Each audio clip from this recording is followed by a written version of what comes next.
le decisioni principali sono due, perché altre sono più di carattere rutinario. La prima è la proroga della compagnia unica.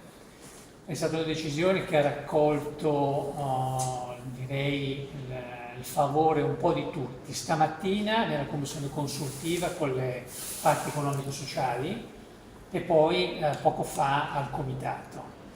Direi che gli uffici hanno fatto un ottimo lavoro. La proroga ovviamente non era in discussione, non è che si immaginava che la compagnia unica potesse smettere di operare dal 1 novembre. Quello che era in discussione era come noi arriviamo da oggi all'approvazione del bilancio 2017 nella prossima primavera. Voi sapete che nell'ultima occasione di approvazione del bilancio 2016, qualche mese fa, c'è stato, come in altri anni, l'intervento dei terminalisti. In quella sede avevamo preso l'impegno tutti, autorità portuale, terminalisti e compagnia unica, di fare una verifica dei punti di criticità nella sostenibilità economico-finanziaria della compagnia. Noi in questi mesi abbiamo lavorato abbastanza duramente su questo punto e siamo arrivati alla delibera di oggi, che ricordo veniva dopo la delibera, mi pare di luglio, in cui abbiamo stabilizzato gli 82 soci speciali della compagnia unica, e in quella sede si era detto: quando daremo la proroga a fine ottobre, perché scadevano gli 8 anni della compagnia, verificheremo la sostenibilità economico-finanziaria della compagnia e le eventuali misure da prendere per la messa in sicurezza dei conti della compagnia. Sostanzialmente oggi la delibera fa 3 cose. La prima, dà atto, guardando al futuro, ai prossimi anni del lavoro della compagnia, che sono in aumento i traffici, sono in aumento le giornate di lavoro della compagnia, sono in aumento i costi che la compagnia sta sostenendo per la formazione e soprattutto per la formazione di lavoro specializzato. Quindi siamo in uno scenario, diciamo, di fondo positivo sulla base di stime fatte dalla compagnia e dai terminalisti.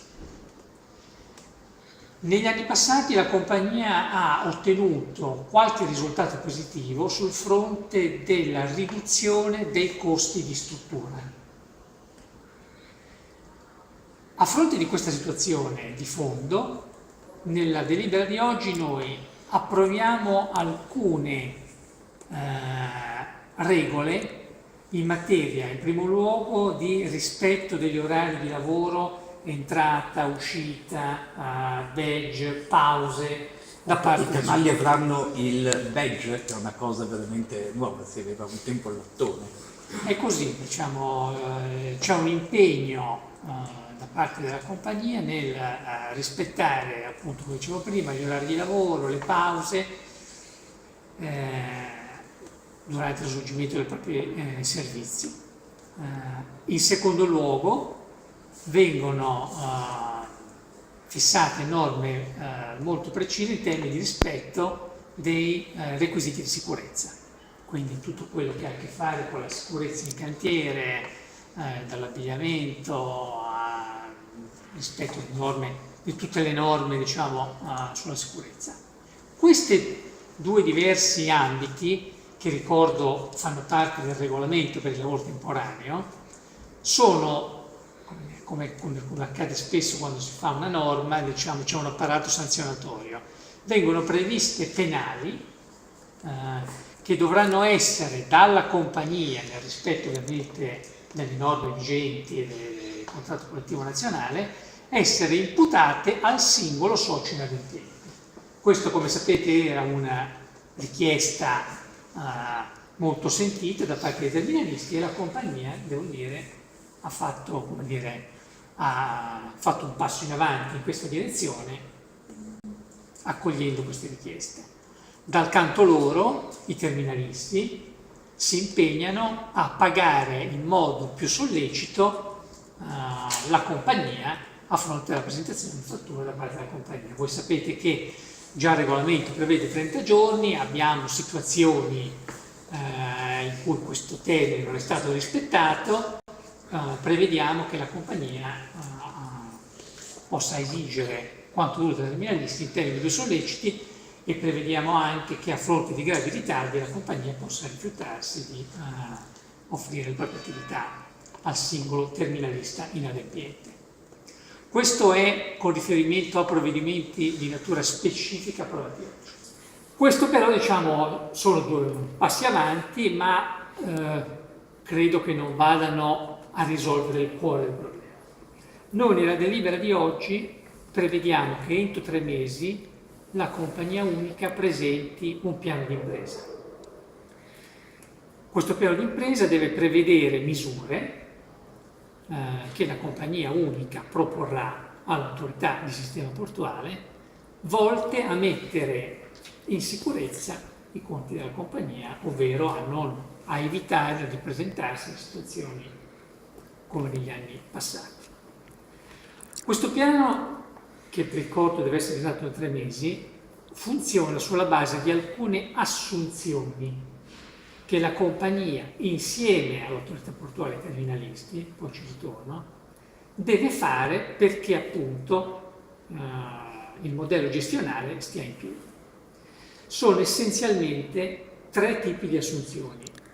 La prima non è nelle mani della compagnia, né completamente dell'autorità portuale, ma riguarda, come voi sapete, l'emendamento che al momento è previsto al decreto legislativo 169 2016 e che al momento prevede la possibilità per l'autorità portuale, con fondi propri di bilancio, quindi non con quelli delle tasse portuali, di intervenire a fronte di costi di formazione sostenuti dalla compagnia.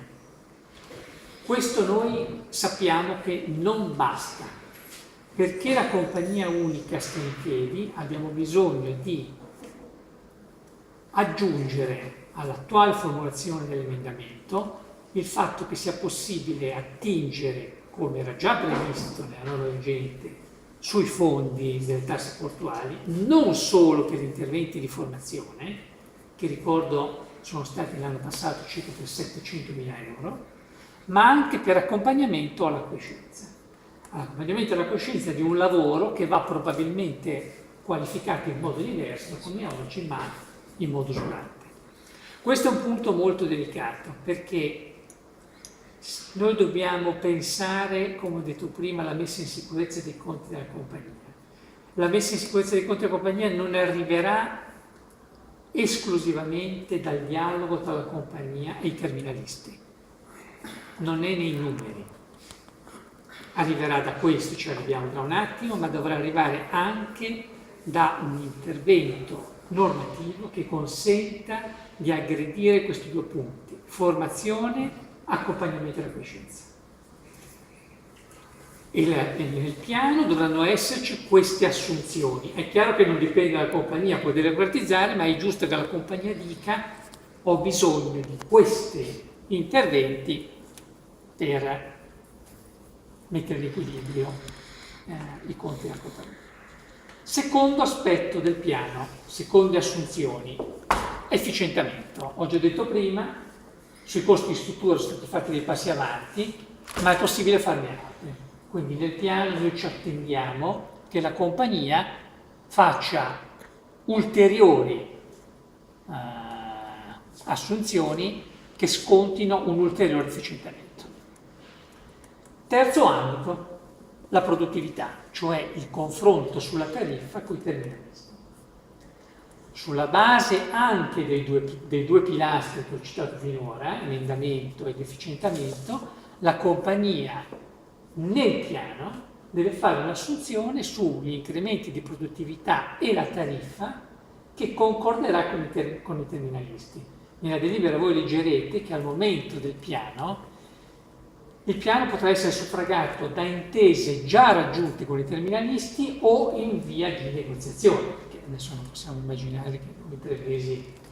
Però è molto importante che i pilastri siano 3 e il terzo, che è il confronto con i terminalisti, sconti i primi 2, ma affronti anche una tariffa che chiuda evitando di ritrovarci ogni anno con questo buco, e lasci al confronto, a cui certamente l'autorità portuale non si sottrae, ma lascia al confronto tra le parti il compito di trovare qual è la tariffa di più